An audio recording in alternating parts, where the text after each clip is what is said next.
live. Hello, hello. Hello, everybody. Good morning. How are you all doing? And then the silence. I'm trying to see us in the group. This is so cool. Oh, there. Okay, I don't know how you do that. I've never tried this particular live stream thing before. Oh, that is so cool. Hello, everybody. So cool. Okay. Okay, I don't know how you do that. I've never tried this particular live stream. But that's going to be really annoying. Okay, I turned it off. All right, welcome, everybody. We're going to do a really zip through. So I'm Rev. If you haven't met me, I'm friends with Kim and Christine. So for me, they are like the Partridge Family things. Wait. Yep.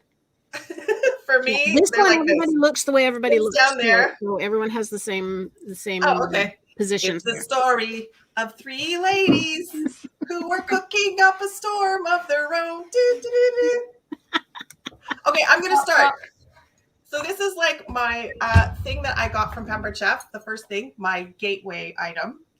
It's I forget what it's called, but it spins. And it's a carousel for your items.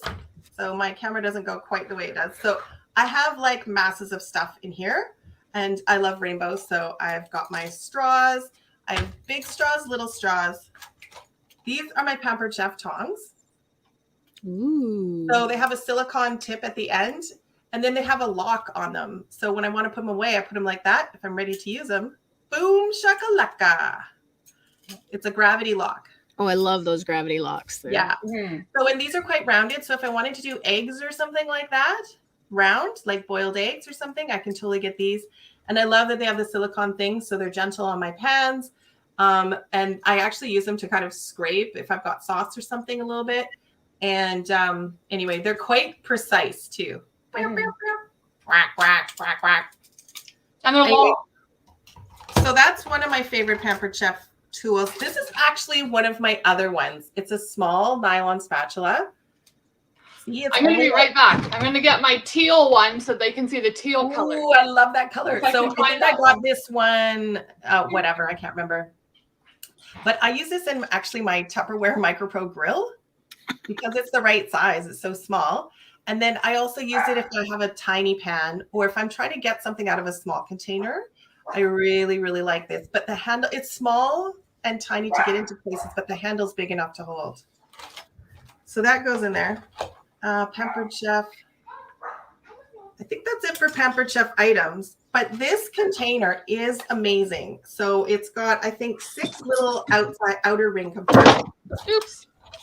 And you can actually take the canister out in the middle. It's divided into 4.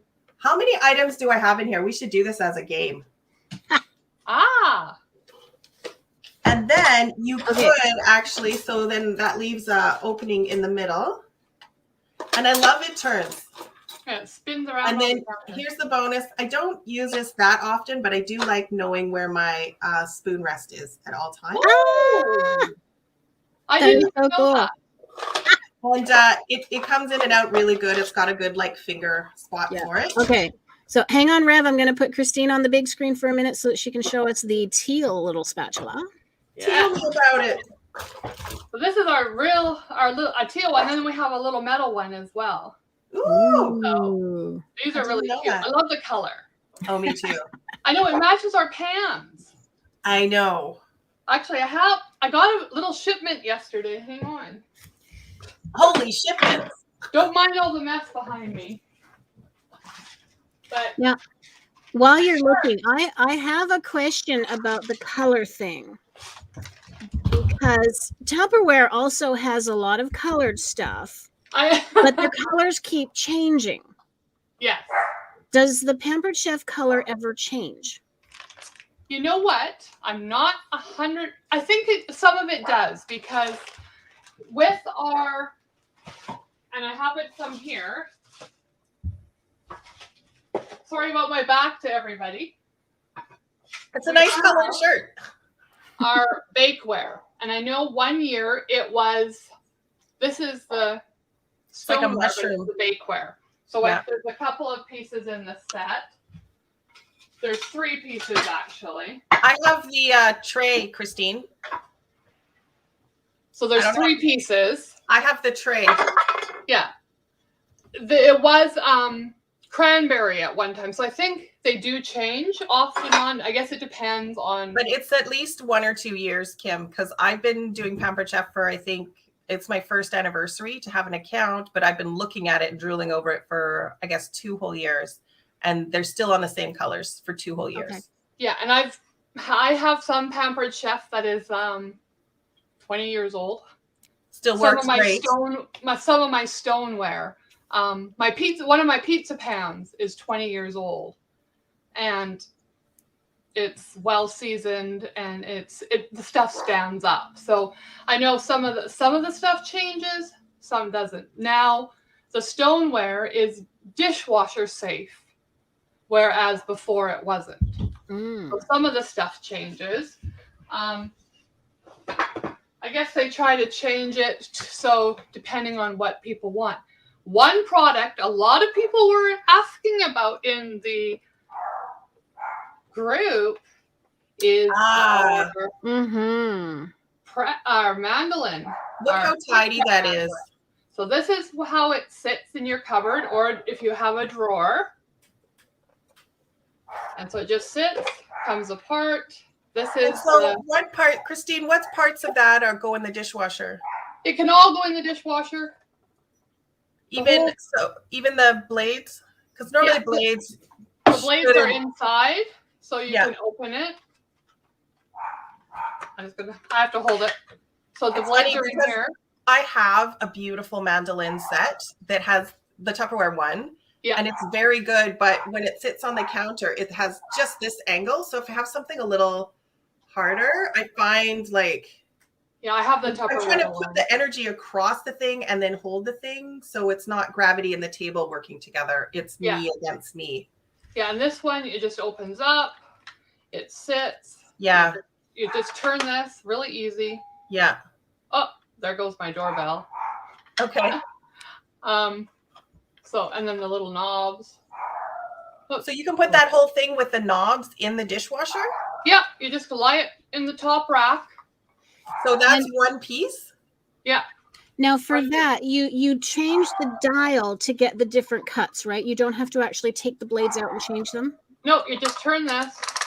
So much better. That's amazing. Yeah. Because it's the changing of the blades that gets me all the time. Yeah. I have to pop off because there's my doorbell. All right. What we can do is we can always do another live maybe this afternoon, or if people have questions, they can post it in the group and I can come back and answer. Sure.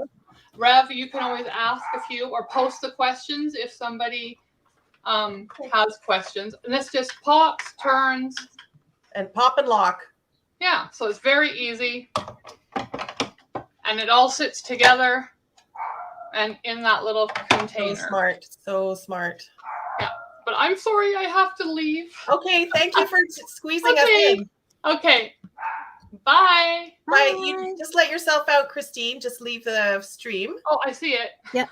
And I've got something else I'm going to show. All right. Other than my kitty. Meow. So this is the barrel for playing bingo or drawing prizes. Hannah wants that bingo. So it's got a little gate here, little lock gate. This barrel can go in the dishwasher, but as you can, even though you use only a tiny bit of oil when you're cooking, you do need some oil. Otherwise your potatoes are gonna, oh my gosh, this cat. It just won't stay off the table.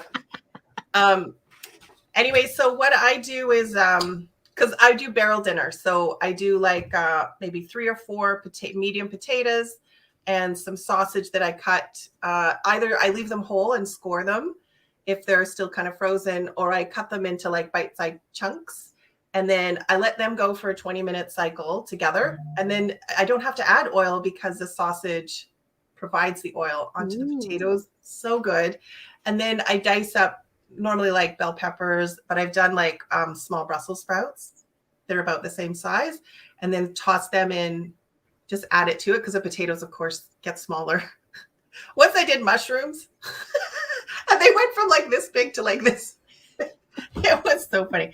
Anyway, so So how easy or difficult is it to stop sort of mid cooking, take that out, and add something to it? It's the controls on the air fryer are really easy. And even though like when I got it, it was like a dial instead of a thing, but I learned right away, and I'm a little bit smart with that stuff, but not great. And I'm easily frustrated. So I was okay with it. Plus they have a good manual. There's like a little bit of a trick to get it in and out, but you get it after 1 or 2 tries. Practice when it's cold. So you get the idea, because this is hot. It's in an oven, right? Yeah. So I actually I'm going to show them to you. I use them quite often. That was my next question, was how do you deal with getting that open when it's hot? Yeah. So I have these little from Pampered Chef, and I strongly urge you to buy the Pampered Chef ones. Yeah. Well, and they come with it if you buy that, if you do the host package thing, right? Oh, it comes with the set? I think. So it's got like a thumb and the fingers. So you can see and they come to a real point. So you can get those fine things. So what I do is there's a lifter for this to get it out of the oven. And then to open it, I can actually hold the whole thing if I need to. I've never had to hold it like that. But then you need to, I can't show you because it doesn't sit on the thing. But what I do is I put a silicone mat, or you can get a silicone trivet from Pampered Chef that can go in the dishwasher. And then I just use my thumb to get under there and click the thing open, because you got to get your thumb under the tab, because it never opens. It's great. Right. And then when I wash it, I actually use my Norwex degreaser, and I do a pre-treatment. I just spray it, Kim, and I get the little baffles inside, and then I toss it in the dishwasher. Nice. I mean, this has never had a scrub. It's just gone through the dishwasher. So, and I use this honestly about once a week. I see a lot of meals come out of that, because I cook. We share pictures of our meals a lot. Yeah, we share our pictures of our meals. Plus, you eat at my house, and I eat your house.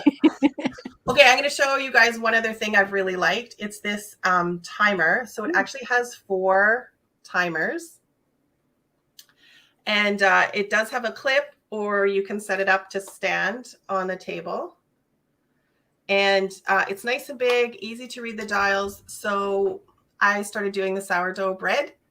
So I need to let the things rise multiple times. So I have this, and we do share our house with another family who uses the laundry machine, and I'm super bad at getting my laundry out of the machine.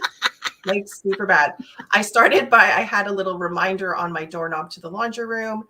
That didn't work. I put a reminder on my phone, but then I don't have my phone with me when I set the laundry on, and then I forget to put it on by the time I get back into my suite. But this one I managed to do. So I can put my dryer time on there to remind me to run and get it. And so I can't imagine having to share a laundry room with people that. Well, no, I mean, the other family's like nice and everything, but it's not polite to leave your stuff. So anyways, This helps me keep track of it. The other thing is my son, for his homework time, so he has to read for 30 minutes, then he can have 30 minutes of video, then he can have 30 minutes more French practice, and then he can have 30 more minutes of videos. So then I can go 30, an hour, like 90 minutes, right? So it'll go. You don't have to reset it each time. Yeah. That's brilliant. So I super love this thing. This has actually really been good. And it times it when it's time, it goes beep, beep, beep, beep, beep, beep. And then it starts counting back up, so you know how long it's been since the timer's gone off. Oh, it's pretty smart. That's huge. Yeah. So like, because when you realize you've missed a timer, and you're just like, well, how long ago did I miss my timer for? Especially with a kid who's sneaking extra videos. You had 7 more minutes of video time. You owe me. You owe me French practice. Back to the laundry thing, I was going to tell you a fun little story.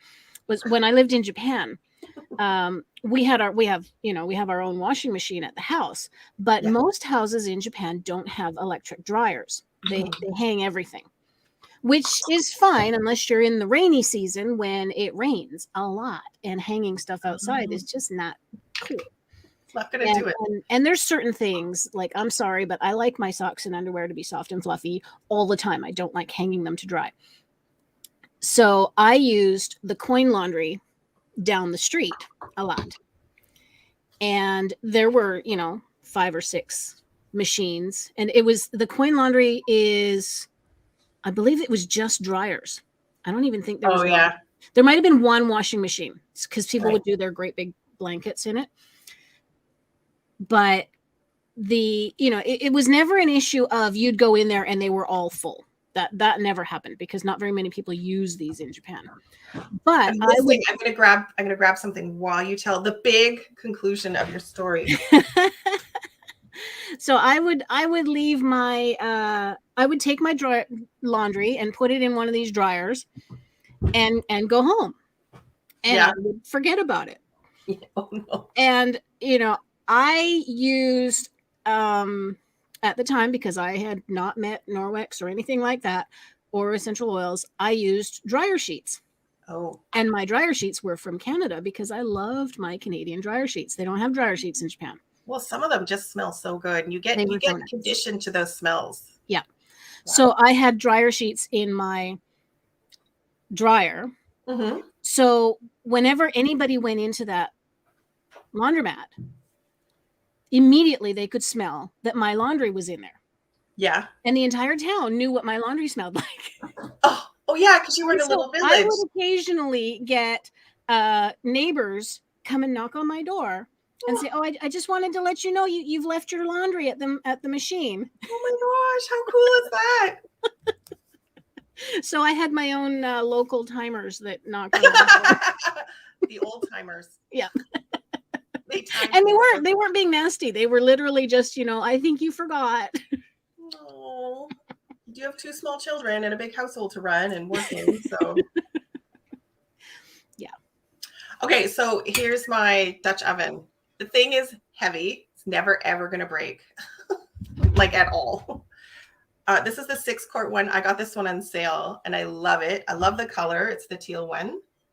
Yeah, you got an amazing deal on that. I know, I got a super deal because I think I was a past host buying on another person's party. So if I have a party and I'm a host, so Kim, you're a host right now at a party. So say somebody books their own party. I know Sean was maybe interested in the fryer. Maybe he'll do a party or whatever. Or maybe I'll book a party off I don't know, something, right? So say I book a party off yours because I still want more Pampered Chef. And then you shop at my party, you actually get a past host discount on my party if I book off yours, right? So it's like helping it, because that's the other thing too. It's nice. Like, it's like, oh, I want to have a party too. You have an automatic customer from your friends. Right. So you can. Anyway, so I got this because I was a past host. So I still have my parchment paper from when I made the bread, the recipe that Christine gave me. It's like the rise bread. So this thing is huge. So I got to tell you, I made spaghetti sauce in here. I normally use a big saucepan, right, for my spaghetti sauce. The way this cooked, the sauce was amazing. Because what happens is this heavy cast iron heats up all the way around. It actually acts like an oven and a pan. And my sauce was so rich and so thick. And it was just so beautiful. It was like so good. I don't know how, like, I know that's what was going on. I don't know the biomechanics of like the oils and the spices or the enzymes in the tomatoes, or I don't know what, but it was so thick and like mature. So like, when you make the sauce the first day, it's like, it's good. But then the next day, or when you reheat it, or you put it in the freezer and then you reheat it, it's like even better. So that's how it was on the first day with this guy. And this one is great. So we have a family of 3. My son's old enough now. He eats more than me sometimes. He's building all these crazy muscles and stuff. And he's 12. And so I like to make enough sauce so that we can, we have dinner that night for 3. We have dinner another night for 3. And then my husband gets 1 or 2 lunches out of it. So I like to make a lot of sauce, and then this guy will make a lot of sauce. Nice. We like spaghetti in this house. So the other thing is that it has these bumps on it. These are supposed to distribute the water condensation. Oh, So it's a little right. clever engineering. Okay, we have done a very long live, Kim. We have. Do you have any other products on hand? Well, I was gonna just show you here. Let me flip myself to the big side. Nice. Christine was talking about this the other day. This is the lemon squeezer thing, and this is the Tupperware one, but it's very similar to the Pampered Chef one. I thought I bought the Pampered Chef one, but it's basically the same concept. And I've got the Pampered Chef one. Okay. I haven't used it yet. It's big. It has a deep, more point on it, I think, and it's metal. Okay, yeah, because the Tupperware one is a very sturdy plastic. I didn't know that one was metal, but I have to say that I did not believe that style of juicer could be effective. I was a huge skeptic. Huge skeptic. How big of a skeptic were you? I was like a massive skeptic because it doesn't make sense, because you put it in and it has to turn it inside out. And I was like, how can that even work? But it is amazing, and it's so easy, and I love it so much. So, and then the other thing I was just going to show was this was what the blender really started on Pampered Chef was the cooking blender, which I love. I use this every day because I'd make my morning smoothies in it. And then a couple times a week, I'll make a soup or a sauce because it cooks while it blends, and you can just throw all your stuff in, turn it on, walk away, and 45 minutes later, you have hot, creamy, smooth as silk soup that my daughter just begs for more. It's vegetables. Vegetables. I had these bits left in my veggie box. I had 4 broccoli stems, like those big fat guys with a really heavy bark. And I had a yam from when I made Christmas dinner that I peeled, but I decided at the last minute not to add. So I had like those broccoli pieces. So I took there was a few corners that had gotten hard. So I just skimmed off a little, but I didn't take all those like barks off. And I threw the yam in, and then I had leftover Costco Caesar salad dressing. Ooh. Which had like a lot of herbs and pepper in it. Yep. And a little bit of veggie stock. And I meant to take a picture at first because it was like these like sticks in the blender. And then beep boop. We had a beautiful soup for 4 servings. It was great. Nice. Yeah, for the smoothies, I played around once with the smoothies because the first time I put some fresh kale in, and I took out the great big stem and put just the leaves in, and it blended it up so smooth that you could taste the kale, but you couldn't feel the kale. Yes. And so then out of, the next time I was like, I wonder. And I just threw that whole leaf in, big old stick that you can't even chew if you want to. Threw it all in, same thing, smooth as silk. There's no way you'd have known it was there. So. Well, I looked at the horsepower for, I forget what it is offhand, but I remember looking, it's about 80% as powerful as a Vitamix. Nice. So yeah, it is. Yeah, it hasn't come across anything that it can't smooth out. It's amazing. Yeah. And so the trick with those is it's not the sharpness of the blade, it's the number of horsepower. So how strong it turns. That's what I learned once at a blender demo. Yes. And disclaimer, the blender is loud. It's like all blenders that are strong. It's not loud. Yeah, I guess I've never had a strong blender before because that one took me aback when I first turned it on. I was like, holy cow. But now we like it because Hannah says when I turn it on, it's saying yum, yum, yum, yum, yum. And it has this feature about self-cleaning. And at the time I was like, I can clean a blender. It is so good. So I pour out what I made. I put 1 drop of dish detergent, 3 cups of water, set it on the thing. 1 minute later, it's done. It's nice and hot. So it actually gets everything inside totally done. And then the stuff like around the edges that it pours out, I just rinse it with hot water. And actually another thing from Pampered Chef, that's amazing. You have this, Kim, don't you? The little brush? Yes. Yes, I love that little brush. It's like the best thing. It's got a pointy bit. Which is perfect for taking that little rubber ring off the lid. Oh, I haven't tried that. It hooks under and you just run it around and it pops it off. I've used this so many times and it's not splaying. Yep. I use this for tons of stuff for cleaning every day. Mm-hmm. All right. We've talked a long time. We should end the live. We can keep chatting separately. Okay. Well, thanks for watching. Bye.